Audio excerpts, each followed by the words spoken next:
In this video, I'm going to show you how to replace the front brake hoses on this Chevy Silverado 2500. They're located behind your front wheels, so let's get started.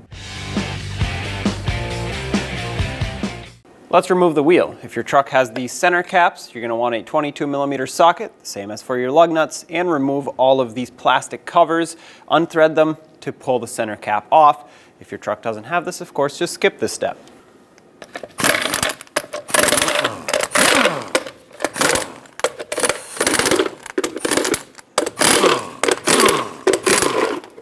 Take this off. Now take off all of your lug nuts with the same socket, 22mm.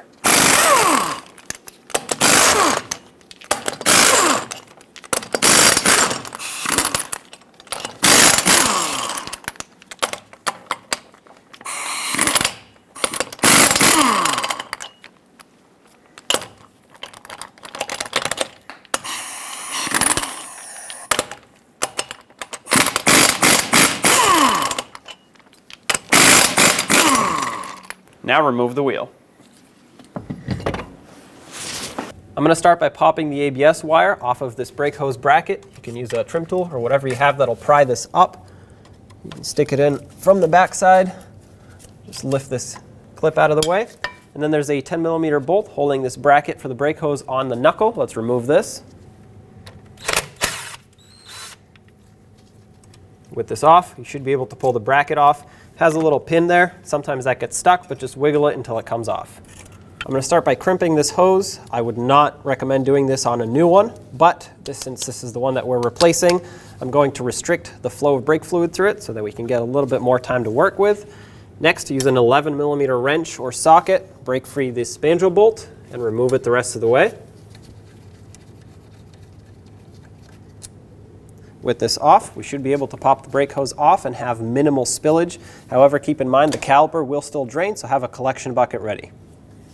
Now I like to get my new hose ready to go on the caliper so that when we break free the line with the old hose that is crimped off, we're ready to go and we leak minimal brake fluid. Inspect your banjo bolt. If it's in poor condition, stretched, or damaged, replace it. Mine is good, so I'm going to put a brand new copper washer on. Then I'm going to stick it through the hose, make sure it's going the right way. You're going to have this little cutout that has to face towards the top. And then another copper washer on the bottom, basically just sandwich the hose in between the two, and then stick it right on the caliper. Make sure it threads on with the hose facing straight up.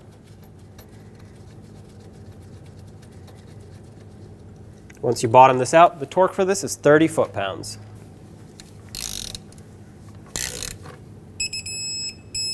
What you're looking to do is just squeeze those two copper washers together to create a nice tight seal. Now follow the hose until it reaches the line. Right here is going to be a 13mm fitting. I recommend using a flare nut wrench as opposed to a regular wrench because it grips onto a couple extra sides. You have better grip. Break this free. Give it a couple twists back and forth if it's rusty, just to get those threads spinning a little bit easier. And at this point, we're going to have to work quickly because fluid will start leaking out of the line. So we'll just unthread this the rest of the way. Now once you do break it free, you can use an open-ended wrench, a regular wrench if you want to.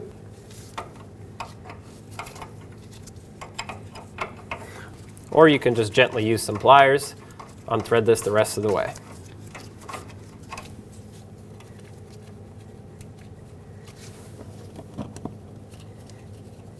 Once you get this line off, let's remove this clip that holds the brake hose onto this bracket. Just grab it with pliers.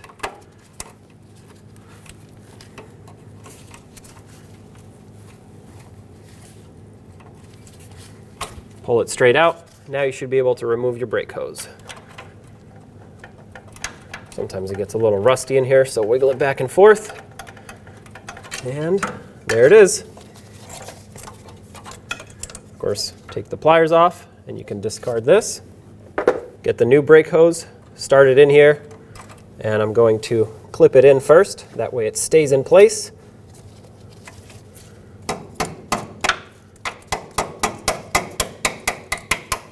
Tap that in place, and then we'll start the fitting onto the threads. Make sure that starts on smoothly. If it doesn't want to thread on, that means it's at an angle and it's going to cross thread if you force it in, so just try to be gentle. It should thread on smoothly just like this.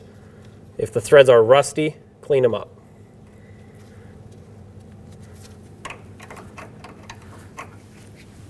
Yeah, it's starting to get snug, so I'll switch over to a wrench.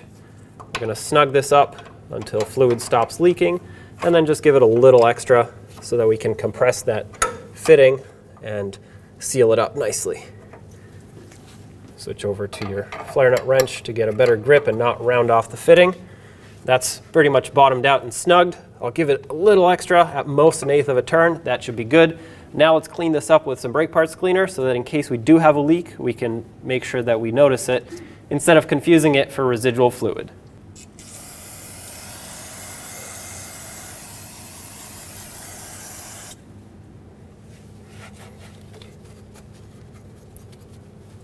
Grab the bracket, line it up with the knuckle. It's got a little hole there that it needs to line up with. And then you can stick the bolt through, thread it on, snug it up. Don't make it too tight. You don't want it to break inside the knuckle. It's a very small bolt. Just snug enough to hold the bracket. And then at the top here, you can put the ABS wire back into its groove with the retainer. Press it down. At the top of the caliper, there will be a 10mm bleeder screw. Usually it's supposed to have a rubber cover cap. Take that off if yours has it. Mine does not.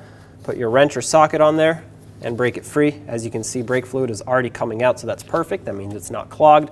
We're going to wait until no air comes out of this bleeder screw, and then we can proceed to our manual brake bleed. This is just a gravity bleed, so gravity will pull fluid into the caliper, push all the air out. I got no more air coming out, so I'm going to close off the bleeder screw. Make that nice and snug. Clean off the area.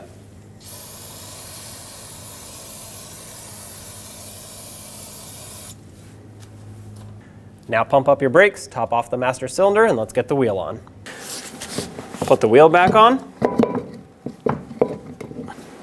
Start on all 8 of your lug nuts, bottom them out in a cross pattern, and also in a cross pattern, torque them to 140 foot-pounds.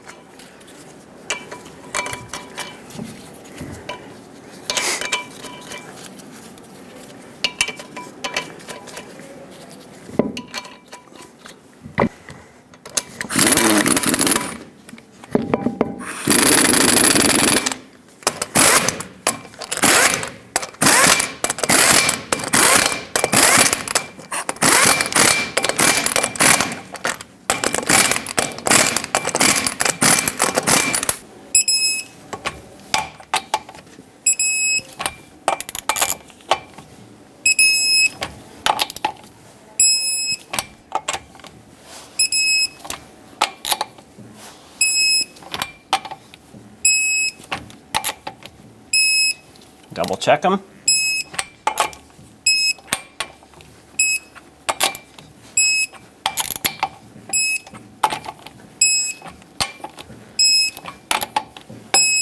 And of course, if your truck had one of these center caps that screws onto each lug nut, put it on, and with that same 22mm socket, tighten it back up so it doesn't go flying while you drive down the road.